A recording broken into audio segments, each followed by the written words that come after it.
Welcome our two special guests, Christine Rose and Reba J from the Entrepreneur Bonding Ground podcast. Thank y'all for being here today. Thank you for having us. Finally made it, Megan. So I know before we get into the technicalities, y'all have to drop y'all those legal disclaimers. So go ahead and let the people know that this is not legal advice or whatever y'all have to say before y'all start talking about stuff.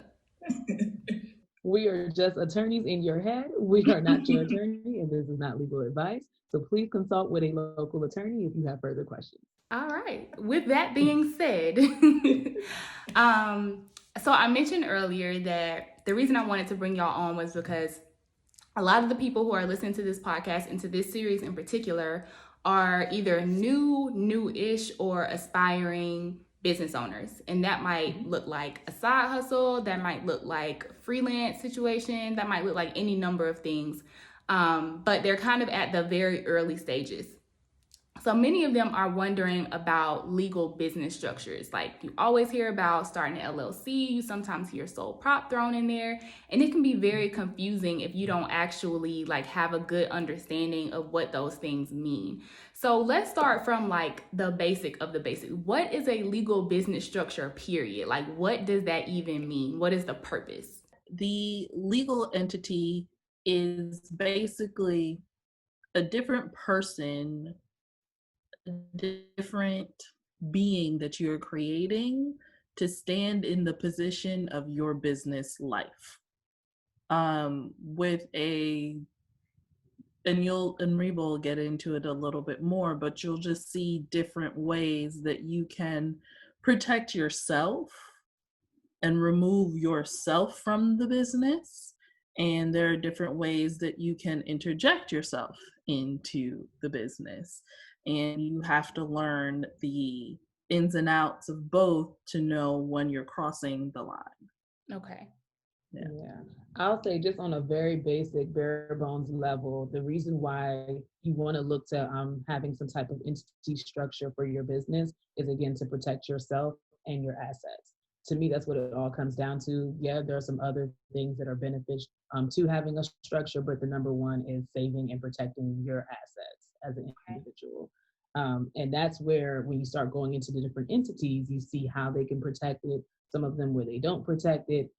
So just being able to look through that and understand what's the best course for you currently in your business. Okay. Is this similar to the concept of like when they say separating your business from your person? Is that what this is referring to? Okay. Yes. So basically the concept is that, so I'm Megan, right? I have a business called Stock Rose Creative. I do medical writing through that business, healthcare copywriting. So if someone has an issue, say with something I wrote, they're saying this caused somebody to do something, they end up in the hospital, something crazy. And that person then wants to take legal action against Stock Rose Creative, the legal entity or the entity around that business protects me, Megan, the individual, from being liable for whatever those consequences are. In an ideal world, like in theory, that's what it's supposed to do. In a very ideal world, as you'll come to see, all lawyers will never give you a definite answer. But in an ideal world, yes, that would be the way that would be set up. But again, based on the structure that you chose, you have to make sure that you're abiding by all the rules and regulations to keep that structure separate from yourself, so that you don't have any type of mix-up or miscommunication on whether this was a personal act or an act of the company. Okay. So can y'all give us a rundown of maybe the more common business structures? What are those? And well, let's just talk about what they are first. Okay. So just really quickly, just to name a few. So a sole proprietorship, you hear about this, but this is actually an entity that doesn't require registration, but we'll get back to that when we go into a little bit deeper. Okay. You have an LLC, which is a limited liability company. You have a corporation. There are different types of corporations. So you have the S Corp, the C Corp, and most people know this, a nonprofit, which is really a corporation, but different distinction with the IRS. We'll talk about that later. And then also partnerships. So you can have a limited liability partnership or just a limited partnership. So those are generally the ones that are well known and that most people usually fall under. I will say we have a lot more LLCs than any of the others, especially when it comes to smaller businesses. Okay. Okay. And if you are like a person who's wanting to start this business and thinking about what entity they want to use for it, what do you need? Do you need any special type of certifications or qualifications, or like can you just go to this office and say, hey, I want to register this business? Like what do you need in order to do that? Well, as a lawyer, I always recommend that you talk to somebody about your business so that we can guide you. Because a lot of times, even with me, when I consult with small business owners or new entrepreneurs, I want to know what your ultimate vision is, because that will let me know where we should start right now that's better for you, but that can easily roll over into the bigger plan. Gotcha. So right now, I know a few people. I'll give you one example. There is a lady shoots on YouTube, and she has her YouTube business, and she started that just because she wanted to do it for fun. She started as a sole proprietor. In a sole proprietorship, there is no protection of your personal assets. It's basically you as the business. That's why it doesn't need to be registered, because you're just a sole person working. Once she started to bring in a good amount of money, she then transferred it to an LLC. And now that they're branching out, like they've grown so much in the past 5 years, they're looking into now actually putting in a corporation, like a full-blown corporation. Wow. So sometimes people do that, right? And then we've also seen major corporations that we like McDonald's and things of that sort, who then create a nonprofit. So then that's another extension of what's going on. So don't think of it as a one-time thing. Think of it as, what are my ultimate goals? How should I be planning my business structure around that?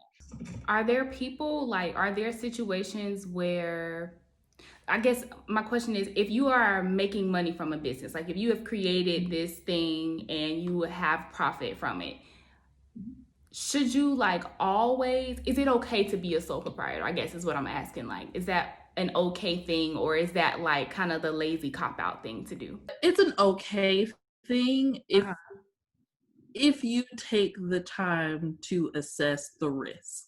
And most people don't really assess the risk before they go into a situation.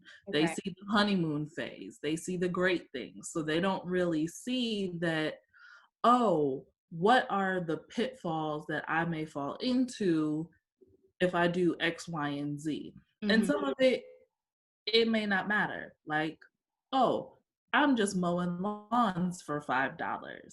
Okay, well, what if you know, run over somebody's sprinkler system and now they want to sue you because now you need to fix their thing. You know, so like it's worst case scenario, what could happen that would put you personally at risk. Right. And so, or your lawnmower could do something crazy and run over somebody's foot, and now you have bodily injury to someone. If you don't have insurance for that, if you don't have, you know, the business separate from your assets, somebody could take your house. If they sue you and you have assets, you're homeless because you didn't protect yourself.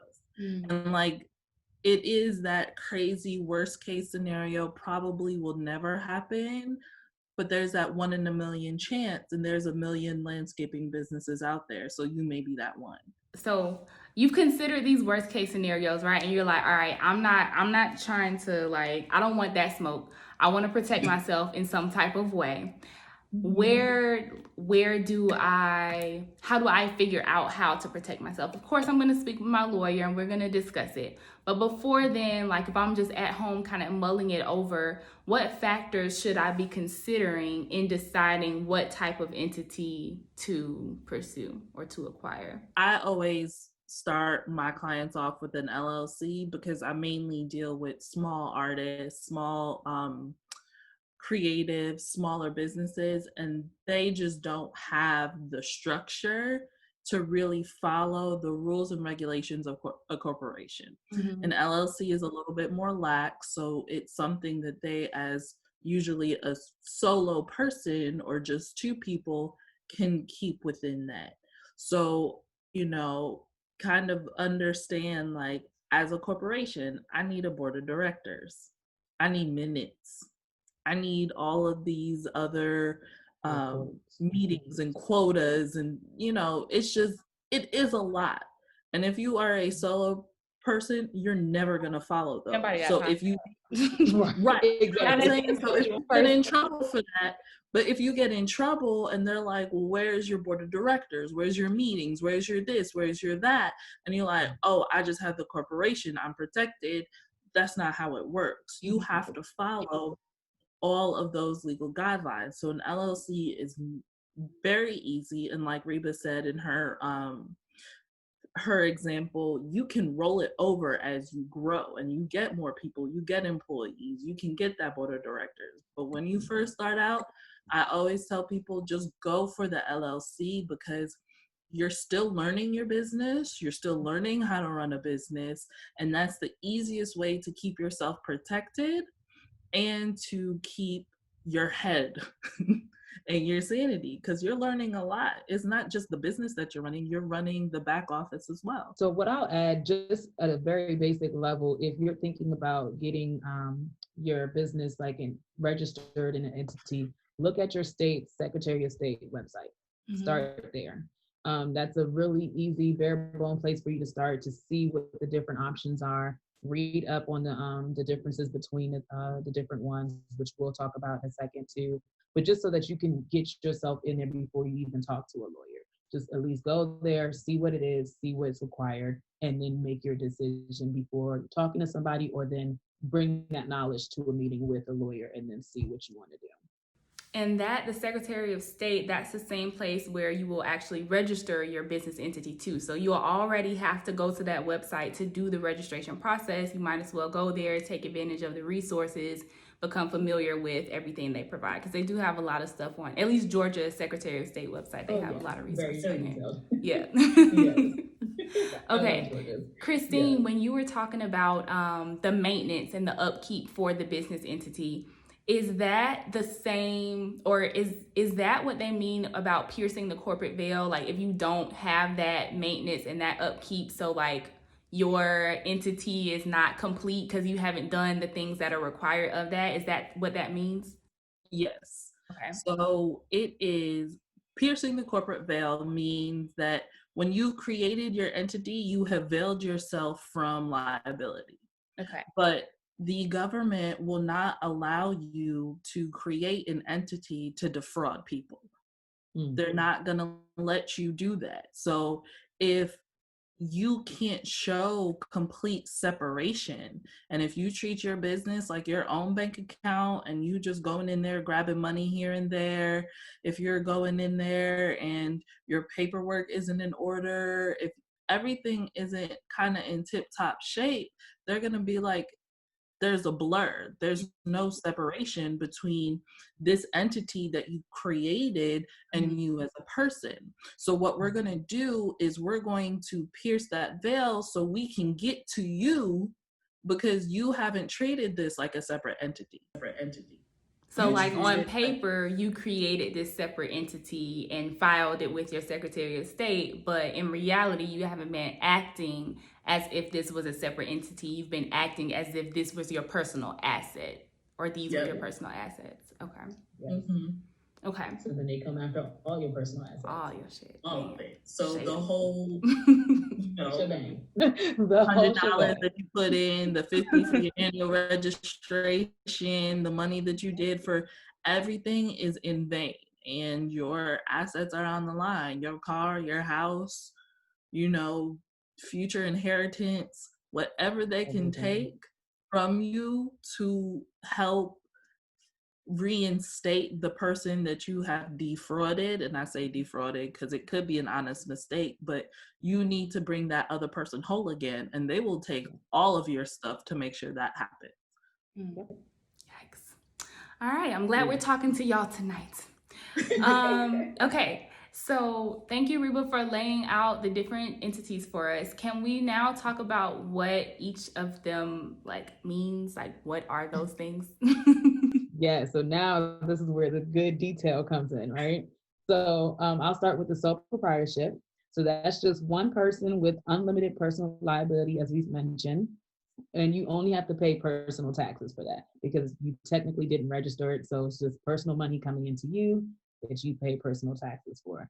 Again, I don't really do much with that because you don't have to register it, so you don't need a lawyer for that very much. Maybe a tax accountant, but not really a lawyer. Now, LLC, as we've mentioned a few times, is one of the areas that we like to tell a lot of smaller business owners and entrepreneurs to look into. So with that, you can have one or more owners who are not personally liable. So this is where you have that separation where your company will be what's liable for whatever it does. Okay. You will have to pay self-employment tax or personal or corporate tax based on the way that you have it set up. So And tax those are accountant, additional taxes that you would not be paying if you were like in a W-2 employment type situation. This is like on top of that.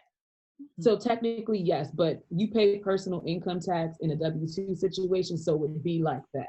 Okay, got you. Right? So if you are getting paid as an employee of your LLC, you would then have to pay those income taxes. Okay. Right? Then let's see.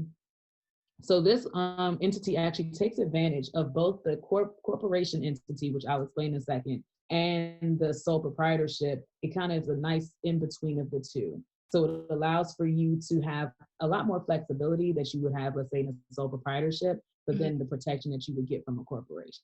Okay. So it really is the best of both worlds as an entity. So with corporations, though, this is where you get to the heavy duty work. With corporations, like I mentioned, they have the S, the C, and nonprofit, and a bunch of other ones that you can look up, but they all have certain things in common. And what's in common with them is that when you create whatever corporation you're creating, you have to make sure that you have very detailed governing documents. You have to make sure you have a board of directors and their governing documents around those board of directors. So how long are their terms? Do you stagger the terms? Like, how does it look for those individuals? And those individuals need to be uninterested. So when we say uninterested, that means that they don't have any ownership stake in the business, or they don't have any interest in the business either going down or up. Like, they are really uninterested parties.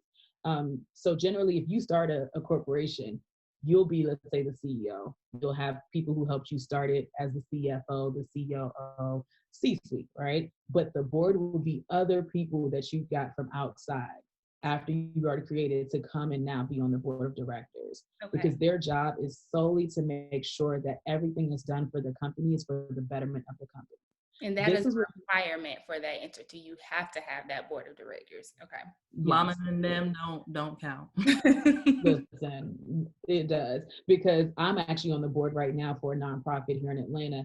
And I mean, it is so interesting to see how you have to be such an uninterested party. So yes, I know the CEO. Yes, I know that this is her baby and she's grown it to this point. But if at any point in time she does anything to put it at risk, it is my responsibility to either remove her or to like put some type of limitations or parameters around her access or ability.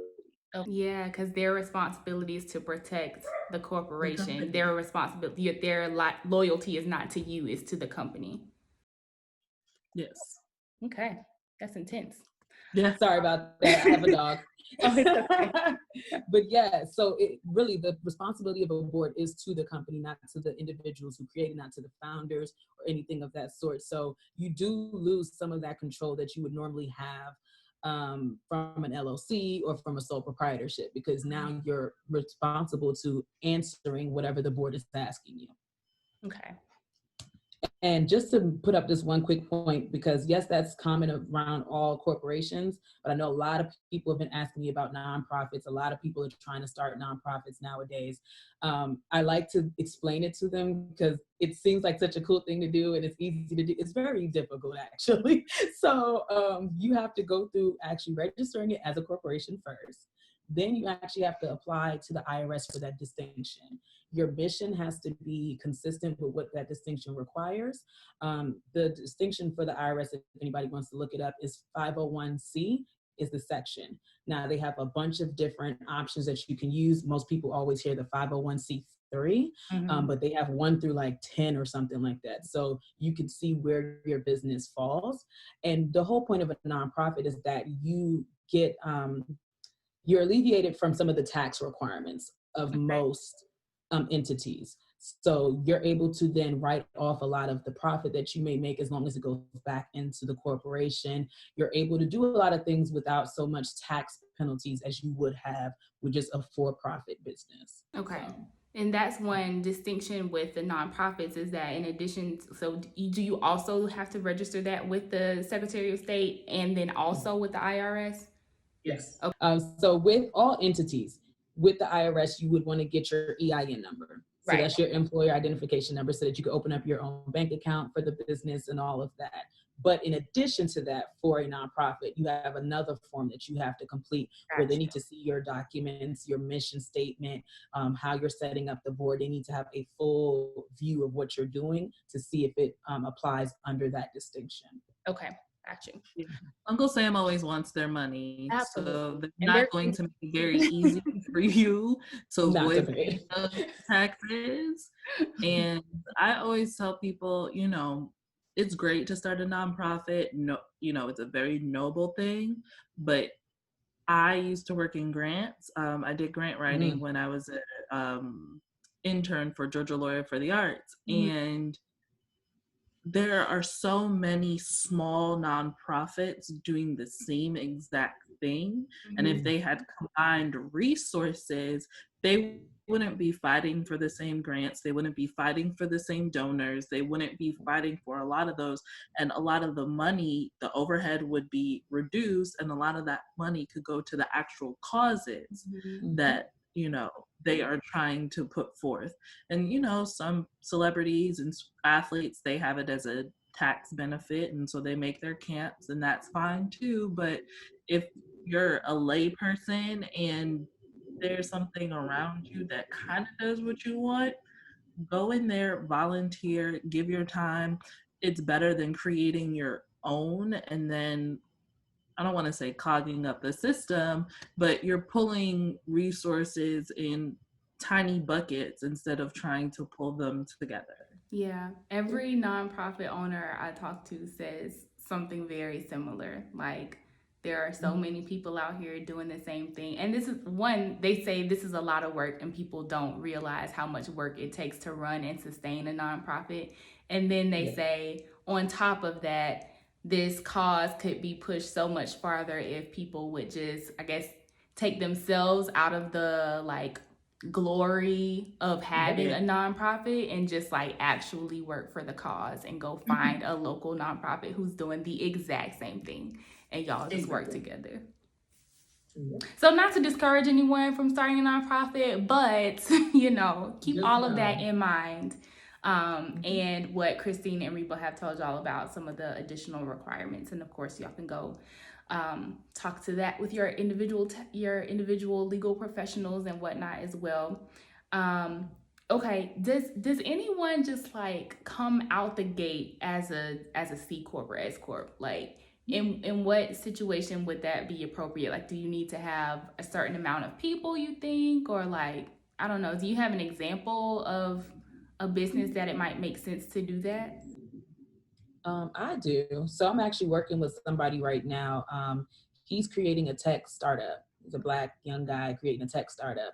There's a bunch of engineers already working with him. There's a bunch of investors looking to come in. He's at a point right now before even incorporating, just off of conversations, that he can go straight into a corporation because he has people who are there to be on the board if necessary. Again, he already has employees technically. And as a startup, once he gets the initial investors, he'll have the capital to do it. And that, to me, that's the biggest thing, is you have the capital and you have the individuals to support. And he has both of those. So that's one person I know right now I'm working with that it will be a corporation. Okay. Yeah, that makes sense. So like you have your network of people and then you have like the infrastructure that you will need to like be able to sustain the corporation. Okay. Since many business owners in the new or aspiring position are going to be, since an LLC, I believe, is going to be the best fit for most of those people, are there any other like tips or things you need to know before getting into that, especially if you have multiple owners in the LLC? Okay. Yeah. Contracts, and more contracts. Even if they are your besties, your BFFs. We have a partnership agreement. That was one of the first things we were like, so what are we doing with Yeah, best because it's friends? Lay down my yeah. life for her. We still have a contract. Yeah. And I mean, it's so important because you want to make sure that everyone understands their role at a just very basic level, right? What's their role in this business? Also, you want to know what the contribution is going to look like for each person. Because some people may contribute, let's say, actually working on the day-to-day work and not putting as much monetary capital in. And then one person might be putting monetary, but not really doing much on the day-to-day responsibilities. So all of those things, I know I tell everybody this, I know you're excited, you have this partner, you want to start this new thing, but you need to really have that conversation. And what I generally give people is like a checklist of things to talk about so that, you know, it doesn't feel like somebody's attacking you, asking you for this or saying, are you going to put this money in? It's more like, hey, let's go through this checklist together. So what are we going to do here? Who's going to be in charge of financials? Who's going to be in charge of organizational things? Because I know I'm the COO for our business. We're both CEOs, but I do the COO work as well. And then Christine does the CFO work. So she does all our financial stuff. So your strengths, you're able to, you know, push and separate on that. So those type of conversations need to happen before you even create it personally. So that you're not going into it and then as you're working, people are doing whatever they want to and you feel like they're not putting in the same type of work that you are putting in, and then people start to get resentful and a whole lot of things start to happen in that space. So having that really hard conversation at the beginning and having it in writing and signed and memorialized is important. I have many potential clients who come to me at wit's ends because they started something. A lot of them are starting apps. They're working with developers. They're in that honeymoon phase. And then all of a sudden the developers will like, I want 40% because I basically created the entire basis for your company. And what they wanted to give them was maybe 5 or 3%. And so now the developer has changed the passwords and they don't have access to their app anymore until they have a conversation and they want me to come in, but they've given all their money to the developer and they don't have money to pay me. You know what I'm saying? You try to give them as much as like free advice as you can, but you know, I went to school for this. I also need to get paid. Nobody wants to work for free, and I didn't go extra years in school to work for free. But you know, I've run into a lot of that where developers, business partners, everybody just change passwords on people and they can't get into their own baby, their idea, their creation. And it could be somebody who, yes, contributed, but didn't contribute as much as the original person did. And now all of a sudden, SOL. So in the contract or in that documentation that you would have hopefully created before you registered this partnership, would there also be stipulations for like if you need to change roles or like things evolve, you include all of that in that documentation? Oh yeah, so it's governing. So it'll tell you how you go about voting voting in new partners if you wanted to give new partnership in, how you would give them percentages, you know, which person would those percentages come out of. I mean, it can go into as much detail as you need it to, and it can be as, I guess, basic as you need it to be based on whatever is going on with your business. I always say go for more. You can always amend it. Like every legal document in our country, and I'm thinking most countries, is living and breathing. So you can always update it, always amend it with the agreement of both parties. But it always can be changed as life starts to change and as things start to move. So yeah. Okay, so have the tough conversations up front, create your contracts, sign them, and do all of this before you register your partnerships. Is there anything else that people need to be like aware of before going into that? I will also say before registering, just know that registering is not the end all be all. You will have to put in annual reports every year with the Secretary of State. I know for Georgia, if you're not updating anything, it's $50, I believe, to update it a year. For corporations, there's a lot more detail. You have to actually report a lot of it's a lot of documents and forms that you have to actually submit. And then depending on if you're actually on the stock trade, you have to submit some things to SEC. So there's a lot of of documentation that needs to be provided on that space, which based on your business you would know. So just know about that. Also, make sure as soon as you register, the first thing you need to do is get your EIN number and open up your business account. Like, money to me is the most important thing. That's the reason why you're doing this. You're trying to protect your assets. So don't wait until 3 years later, all the money's just been coming in through everybody's personal account and you never even opened up a business account. So you having LLC means nothing. You don't even have a business account. So it was your assets. Right. So please do that. Please, like, just save your money. Like, put it separately and pay yourself as an employee. Ooh. Yeah, I always say you have to prepare for the divorce before you get into the marriage. Your operating agreement is your prenup. Prenups get a bad rap because people think it's just about money, but if you do it correctly, it's sitting down and having really tough conversations about what could happen, and you do it when people are happy and not when they're bitter. Because you wait until people are upset and they want to break up, that bitterness comes in, that pettiness comes in, and then now you're fighting emotions and ego instead of logic. Because people usually are logical when they're happy. The minute there's some disagreement, it's I want to go for the throat. I am an aspiring business owner, and I have listened to this episode, and I am now convinced that I need to register an LLC. What am I going to do after I get off, after this podcast is over? Like, what is my first step? Am I going to think of a name? Am I going to go to the SOS website? Like, what do I need to do right now?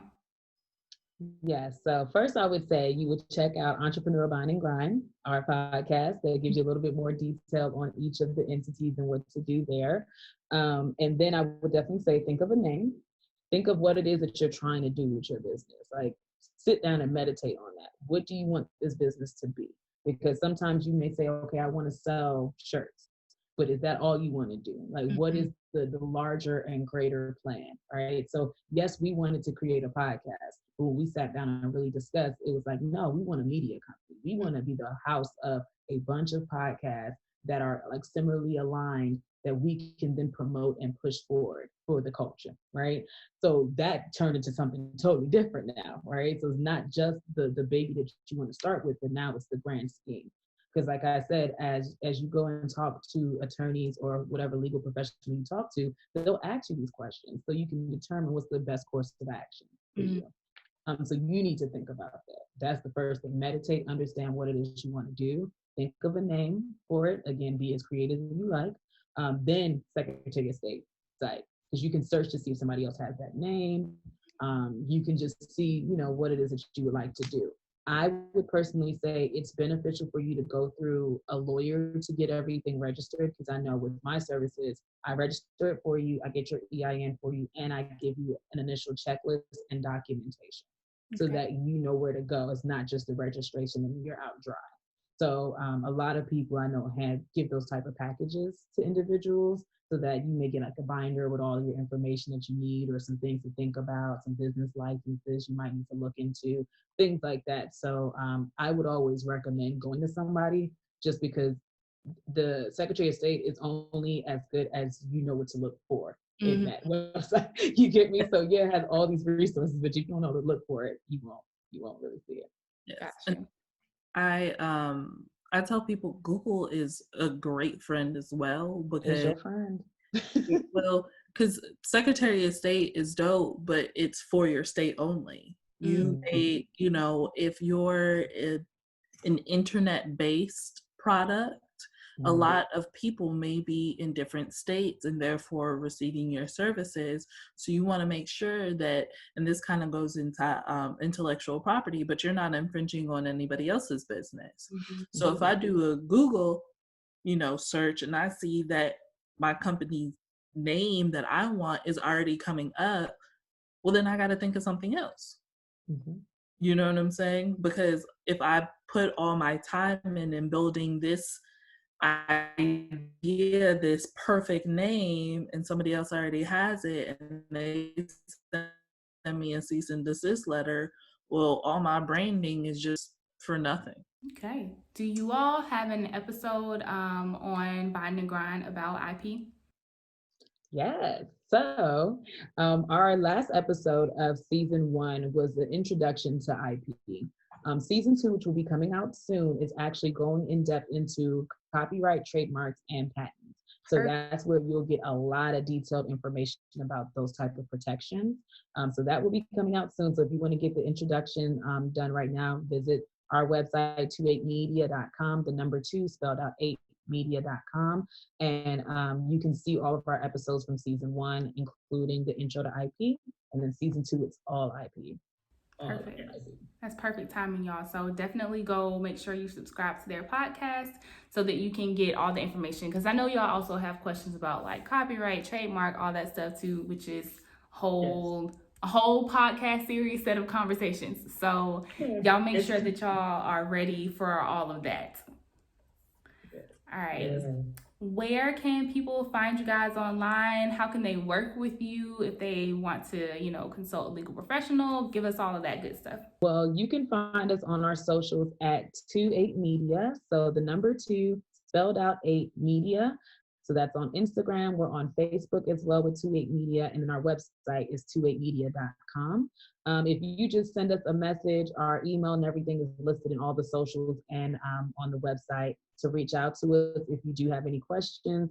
If you would like to consult with us on certain works, if you want to get a trademark registered, I know Christine does that through hers. Me, I do a lot of small business consultations. So I'm the person who asks you the hard questions about your business and what you're really trying to do to get you set up properly and to guide you beyond. So we have marketing specialists who work with us. So if you need help with marketing, with social and how to really plan out your social properly, we have in-house people who work with us and will work with you on that as well. So awesome.